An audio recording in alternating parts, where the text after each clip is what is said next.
മുഹമ്മദ് നബി സല്ലല്ലാഹു അലൈഹി വസല്ലം തങ്ങൾ ദീനീ പ്രബോധനം തൻ്റെ കാലശേഷം ഏൽപ്പിക്കപ്പെട്ട ഒരു വിഭാഗമാണ് ഉലമാക്കൾ. സൂറത്തു സുമറിൻ്റെ 9-ാമത്തെ ആയത്തിൽ ഒരു ചോദ്യമുണ്ട്. ഖുൽ ഹൽ യസ്തവിൽ ലദീന യഅലമൂന വല്ലദീന ലാ യഅലമൂൻ എന്നതാണ് ആ ചോദ്യം. പ്രത്യക്ഷത്തിൽ നോക്കിയാൽ അത് ഒരു ചോദ്യമാണെന്ന് തോന്നും, പക്ഷെ അതിൽ 3 ചോദ്യമുണ്ട്. ഖുൽ നബിയെ താങ്കൾ ചോദിക്കുക, ഹൽ യസ്തവിൽ ലദീന യഅലമൂൻ, വിവരമുള്ള എല്ലാവരും ഒരേ മാതിരിയാണോ എന്നാണ് ആദ്യത്തെ ചോദ്യം. വല്ലദീന ലാ യഅലമൂൻ എന്ന് പറഞ്ഞാൽ വിവരമില്ലാത്ത എല്ലാവരും ഒരേ മാതിരിയാണോ എന്നാണ് രണ്ടാമത്തെ ചോദ്യം.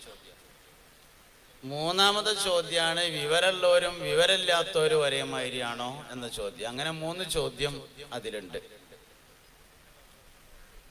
ആ ആയത്ത് തുടങ്ങുന്നത് അള്ളാഹുവിൻ്റെ റഹ്മത്തിനെയും ആഖിറത്തിനെയും ഒക്കെ ആലോചിക്കുന്ന, ചിന്തിക്കുന്ന ആളുകളെ കുറിച്ച് പറഞ്ഞുകൊണ്ടും ആ ആയത്ത് അവസാനിക്കുന്നത് ഉലുൽ അൽബാബ് എന്ന ബുദ്ധിയുള്ള ആൾക്കാരെ പറ്റി പറഞ്ഞുകൊണ്ടുമാണ്. വിവരമുള്ള എല്ലാ മനുഷ്യന്മാരും ഒരേമാതിരിയല്ല എന്നുള്ളിടത്തുനിന്ന് തുടങ്ങുമ്പോൾ ശരിക്കും ആലിം എന്ന് പറഞ്ഞാൽ അതൊരു സാങ്കേതികമായ പ്രയോഗമാണെന്നാണ്.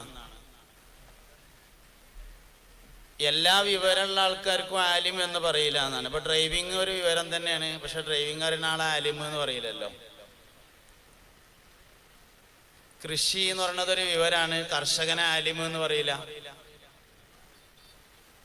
മൈക്ക നന്നാക്കല് ഒരു ഇൽമാണ്, മൈക്ക നന്നാക്കുന്ന ആളെ ആലിം എന്ന് പറയില്ല. ഈ പ്രസംഗം റെക്കോർഡ് ചെയ്യൽ ഒരു ഇൽമ തന്നെയാണ്, പക്ഷെ അത് റെക്കോർഡ് ചെയ്യുന്ന ആളെ അതുകൊണ്ട് ആലിം എന്ന് പറയില്ല.